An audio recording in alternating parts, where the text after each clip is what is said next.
Welcome back to Edwin Eisendrath's It's the Democracy, Stupid on WCPT 820. Okay, I have a treat for you guys. I'm not comparing myself to George Washington, but what I loved about George Washington is that he was always willing to be, have a cabinet of people who are smarter than he is, who know more about their stuff than he did, and he did a good job. Anyway, Pat Kreitlow knows more about broadcast and radio than I ever will, and we're going to talk about Wisconsin, something he knows more about than I ever will. He's the founding editor of Up North News. He's been a radio and TV broadcaster in Wisconsin, and for a time a state legislator. So I'm thrilled that you're here joining us. Well, it's wonderful to be here. It's been great to appear on Joan's show frequently. Yep. It's great to kind of spread the wealth here for people who go, why is this Pat Kreitlow getting all over the place?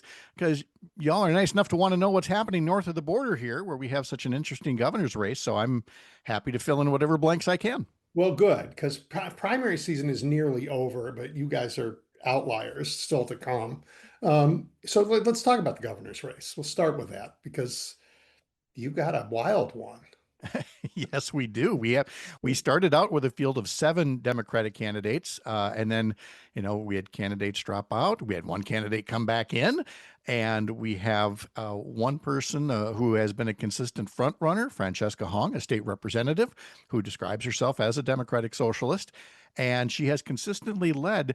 A lot of people thought that as more people started tuning into the race, as more undecideds decided, that would level out the field, and it has not. As late as Friday late morning, new polling indicated that Francesca Hong still has a 2-to-1 advantage over Milwaukee County Executive David Crowley, and then 2 other active Democrats in the field.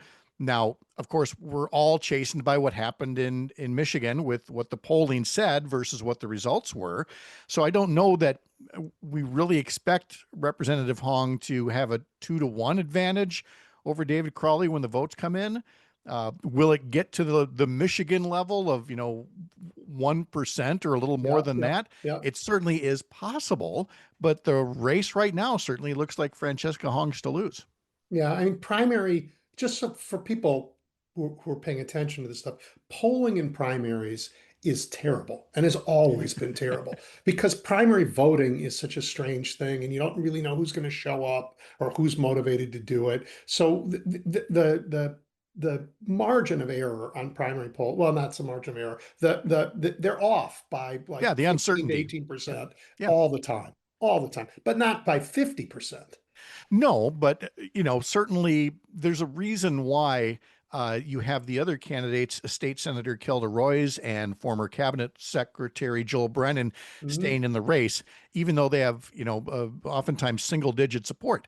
This is not just a potential for a polling error. This is a race that has been a minefield for the candidates. We had David Crowley get out of the race and endorse Lieutenant Governor Sarah Rodriguez. Sarah Rodriguez's campaign then imploded because her campaign manager made incredible financial errors. David Crowley got back in the race. Governor Tony Evers, who'd been quiet through the whole year-long affair, suddenly popped up and endorsed David Crowley getting back into the race.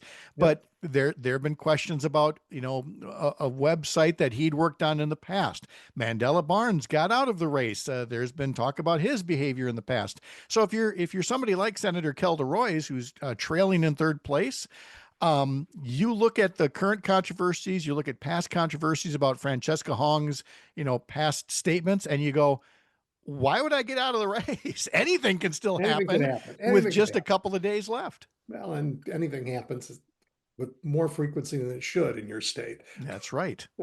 See Maine. Yeah. So tell us a little bit more about the front runner. Sure.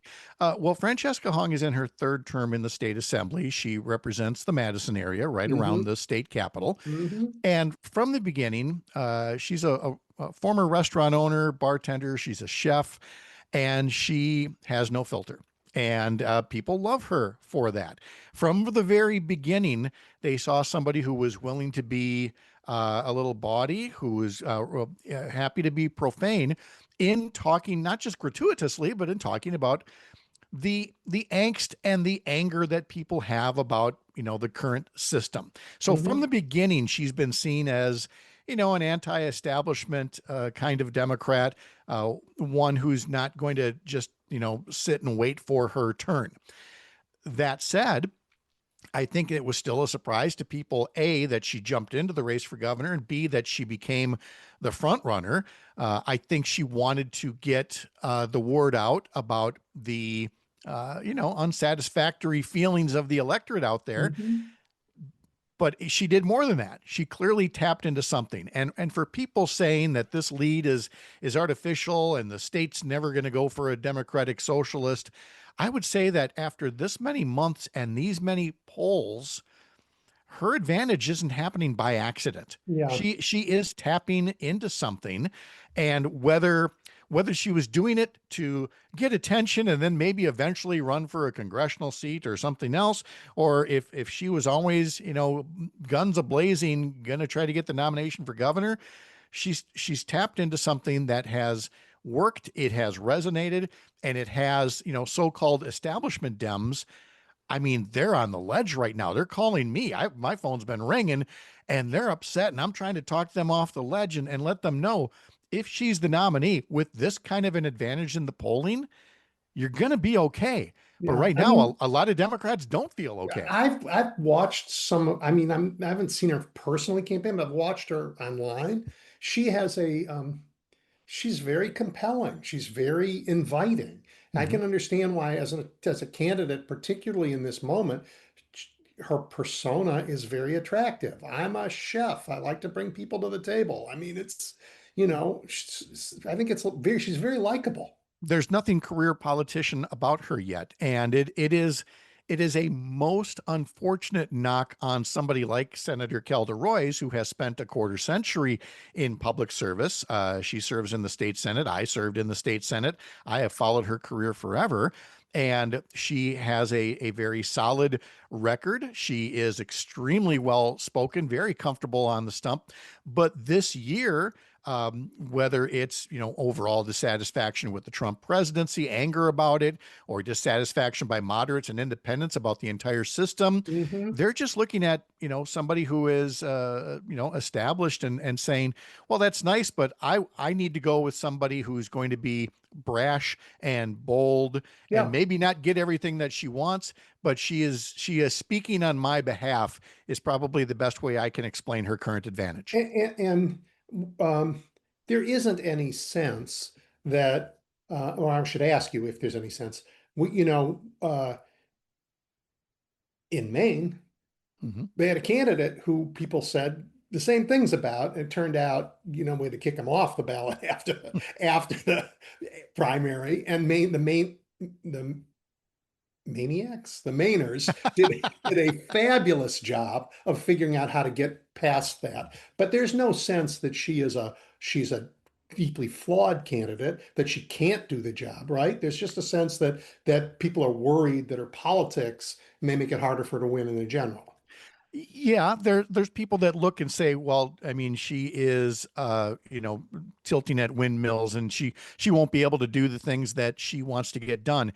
And my response to that is I think most voters know that. I think they know that no one person gets everything, but at least look like you're giving a damn and fighting for us.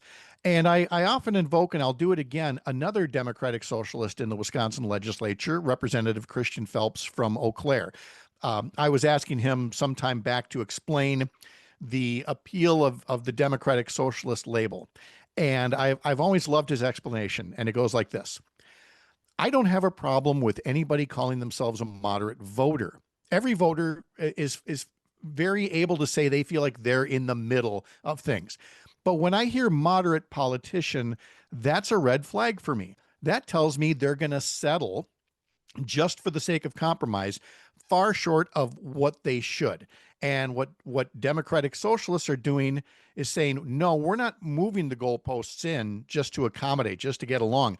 We've got these goalposts out where they are, and we're going to fight harder. We're still willing to negotiate. We're still willing to compromise, but from goalposts that are out here rather than close to the 50-yard line. And that is the kind of spirit that has enabled somebody like Representative Hong to get the traction that she has.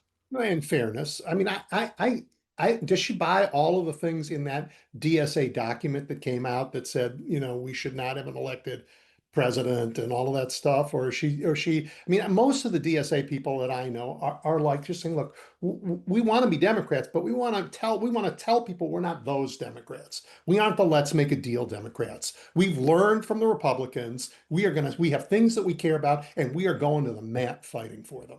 Right. And there are some Democratic socialists for whom the answer is no, they don't subscribe to everything that's part of DSA.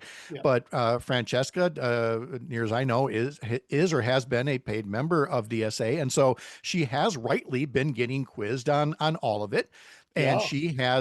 she has either evolved or nuanced her answers to make clear that she would not, as governor, try to abolish prisons or abolish police or abolish the U.S. Senate. But that does not take away from her feeling that these institutions need to be reformed, that they are not doing the job as well as taxpayers should expect, as well as citizens should expect who believe in human rights and things like that. So she does have a needle of thread, especially when you consider that her opponent, Republican Congressman Tom Tiffany, and the entire Republican/billionaire class is going to be they're going to move heaven and earth to make people believe that she is going to shut down all police and shut down all prisons and raise the Soviet flag above the Capitol on day one. I mean, what that group did against Mandela Barnes, 4 years ago when he was running for U.S. Senate, is going to look like a cakewalk compared to what they're going to do to Francesca Hong this time around. The only question is, will she be able to pivot and stay tapped into that voter anger about the current system?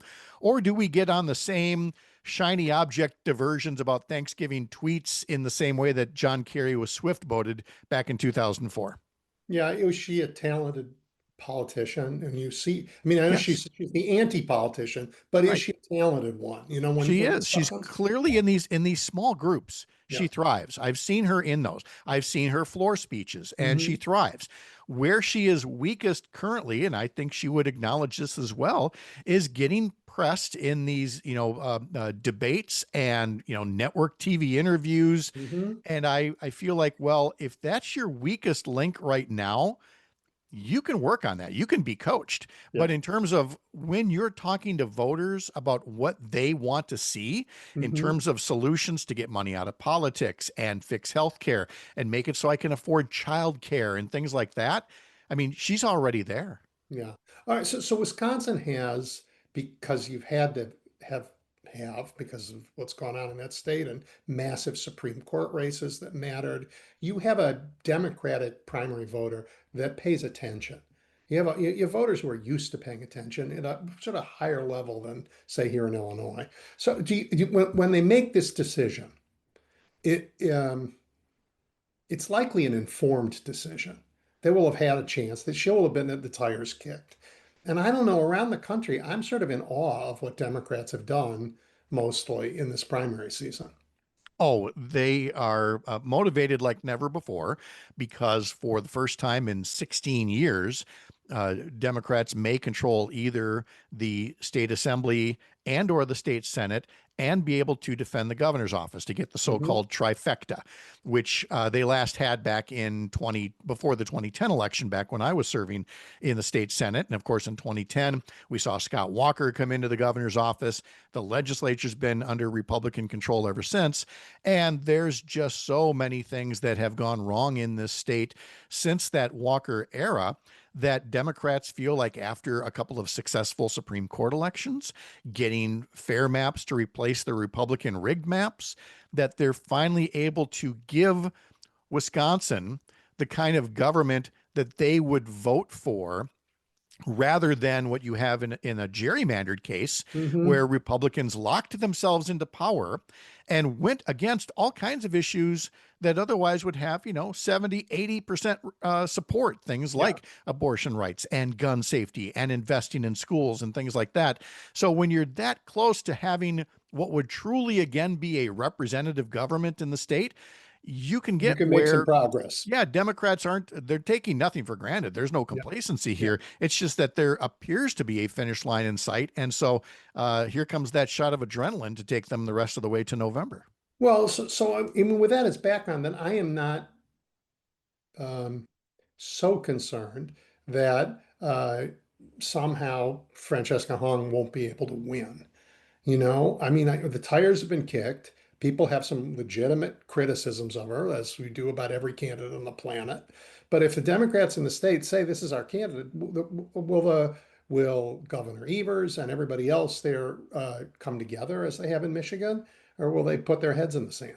I don't think they're putting their heads in the sand. I think there will be a strong sense of unity in the beginning, but I'm not going to be Pollyanna about this. If Francesca Hong has a serious misstep during the campaign, Hmm. there will be people on the left who don't want her to be the nominee, who will say, "Oh, I told you so," and all hope is Yes, lost, we and all do that. That's they're what going to we go do. drowned in a pity pool filled with sour grapes, and that's their right to do that. But coming out of the gate.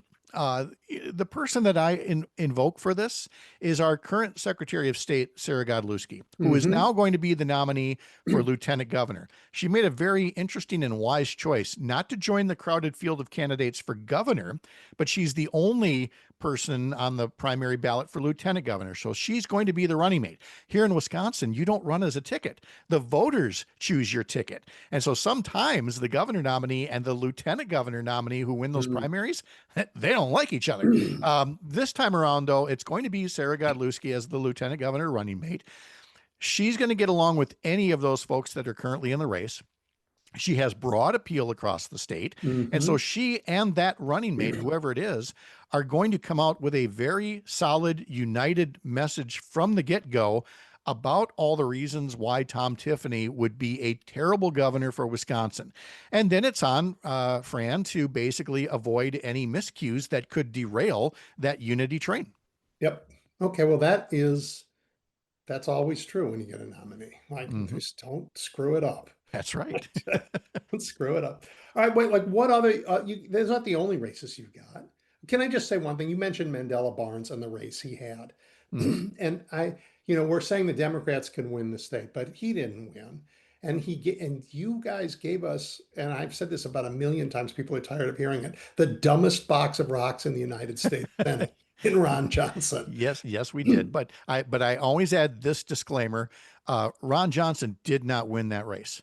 Mandela Barnes was going to win that race, but his billionaire friends, especially the Elines TQ and line. Diane Hendricks, Mhm. that basically a group of billionaires dragged Ron Johnson's carcass across the finish line, running a series of wildly racist ads, but they worked just enough. And this was always the crux of Mandela Barnes's campaign this time around is, did he screw up? Should he have won? And then others will say, hey, wait a minute. No Republican incumbent U.S. Senator lost their election in 2022. He actually came the closest, and it was the closest U.S. Senate election in Wisconsin history. So there were a lot of people that said, hey, he's already got statewide appeal. Let's get Yep. him over the finish line. But even if he did stay in this race and win the nomination, he would face that same billionaire cabal that's going to come in against any of these folks. They're going to come after Francesca Hong for her old tweets. They'd come after Kelda Royce for her abortion rights activism. They'd come after David Crowley because of the crime in Big Bad Milwaukee. They're ready for no matter who the Democratic nominee is. So they'd have been ready for Mandela Barnes just as easily. Pat, do you think they're ready, but their message is old now? The country has heard this Republican message a bunch of cycles. It hasn't evolved. It's the same. We can't trust them. They don't look like us. We can't trust them. They're, crazy wacko communists. We can't trust them because they don't care about crime. Or I just think that we've watched Donald Trump now enough in every county, in every state in the country, and this is just boring. It is for the most part, but there is always an audience for the kind of material that frankly belongs under a rock, and it will come out. And much like they used it against a black man, and much as they used it against women overall once upon a time, they'll now run against this child of immigrants and say she's not one of us, and they'll and of course the whole democratic socialist thing. So there will be an audience for it, and as a result, we're going to hear it over and over and over and over again. And it is going to have a backlash effect on some moderate and independent voters. They're going to go, seriously, is that all you guys got? So it really is. I frame it as fear versus frustration. So the Republicans are going to campaign on fear. Francesca Hong is going to campaign on frustration. And I frankly, in this year, in this environment, I think frustration is going to trump fear, pun intended, and that in the end, people are going to say, as they were almost ready to say with Mandela 4 years ago, okay, not the kind of candidate we're used to seeing up here in the white bread Midwest, but let's go do it. Let's go do it. Yeah, I think it's I think again, if you look across the whole country, I think Democrats have picked candidates who are, I mean, Marie Gluesenkamp Perez and Al Said, they all fit in the ambit of a left of center party, but just barely. It's pretty broad, and you'll find candidates you don't agree with, and you'll find candidates you do agree with, but that's what a democracy is. And then you work out the differences. On the other side, they all take their marching orders directly from the top. And that is a very different feeling. So they don't disagree. They got their notes from the campaign committee about what they're supposed to try and sell during the summer. Good luck selling that. And and look, Wisconsin voters will tell you about how readily they accepted Barack Obama when he was running. Yeah. They still talk about when nobody thought a lesbian from Madison could win a U.S. Senate race, Right. Tammy Baldwin did, and Tammy Baldwin Has been a great senator. Has proven to be an amazing senator who constantly gets a huge share of Republican votes because they know she is a Democrat. She is a liberal, but she's also great at constituent services. Yep. She listens. She has a Wisconsin first agenda. And so there is nothing here that says, oh, we're only going to elect, people that look and sound like Tony Evers and Tom Tiffany. It's not like that. Well, and people remember Scott Walker. I mean, you had a somewhere in Wisconsin, there was recently a big public meeting about a data center. And people said, hey, wait a minute, before you build one of these giant data centers, do you remember Foxconn? Right. I mean, these are fresh wounds still. And these are people, I mean, Foxconn, we haven't even really talked about that much in this campaign, but with AI data centers, Fran did do an ad or a video recently standing in the Foxconn site and talking about, again, how you had in Scott Walker and the entire Republican legislature, because they held votes on this, they were willing to give away the story. They were willing to give away billions to an out of, for a foreign corporation with a bad track record. And so there's no shortage of things that Francesca can tap into. It's just that AI data centers and her call for a moratorium really got her attention right out of the gate. And people say, well, if she's ahead of the trend on that issue, in what other ways can she be the kind of leader that is really going to lead, and rather than just do whatever her political party wants her to do? Yeah, it's time for hard, tougher leadership. I think we're hungering for that. All right, well, what other races are on the ballot that are interesting? Well, there are, of course, a couple of statewide offices. Attorney General Josh Kaul, a Democrat, will be facing the same opponent as he did 4 years ago, Eric Toney, who's the district attorney in Fond du Lac County. That one will be very much framed as, do you want somebody who's going to stand up to Trump, or do you want a rubber stamp for Trump? Because Josh Kaul has been part of dozens and dozens of lawsuits trying to prevent federal overreach by the Hmm. Trump administration. Eric Toney has shown every indication that he would simply be another Trump acolyte in the Attorney General's office. So that would be the other big state race. Then you have up here in Wisconsin, we have 8 congressional districts, and the one that is going to get the most attention is the 3rd congressional district, starting in the southwest corner of Wisconsin, but then going up the western edge and then going up into parts of central Wisconsin. Hmm. And that is the one where Derek Van Orden, the incumbent Republican, is going for a 3rd term. Usually, when you put Derek Van Orden, you usually put like R dash Prairie du Chien. It's actually R dash, Grouchville. The man just lives he lives on Twitter Yeah. and just wants to insult and run AI slop and yell at anybody. And it could be that the shtick is finally getting old. But first, we need to see who comes out of that primary. There are Hmm. 2 women, both from Eau Claire in western Wisconsin, Rebecca Cook and Emily Berge, who are vying in Tuesday's primary. Either one will have a very decent shot because the 3rd congressional district is actually one of the few truly purple districts left in the country. Hmm. And so because control of the House will be in play, you will have all kinds of outside groups coming into the 3rd congressional district No question. trying Something to Wisconsin is used to. something we are very used to in the 3rd CD. There are a couple that I just quickly mention in the 1st congressional district in southern southeast Wisconsin, Republican Brian Stile. Everybody says it should be a purple district. It hasn't been to this point, but obviously that doesn't mean Democrats won't try. And then finally, here up north in the 7th congressional district, Tom Tiffany is the congressman. He's running for governor, obviously. So you have 3 Democrats running and 4 Republicans running for that open seat. And it's only noteworthy because one of the 4 Republicans is a 26-year-old kid with no job record, and has no history of activism within the party or anything like that. But oh, by the way, he's the son-in-law to Sean Duffy, the former Oh, congressman and now U.S. right. Secretary of Yeah. Yeah. Transportation. Yeah. Yeah. Sean Duffy has been, helping steer, not steer, wink, wink, transportation funds because he's Secretary of Transportation, all kinds of lobbyist money going his way, the Trump endorsement, and all of this to try to prop up somebody who just makes it look like another Trump case of an aristocracy wannabe.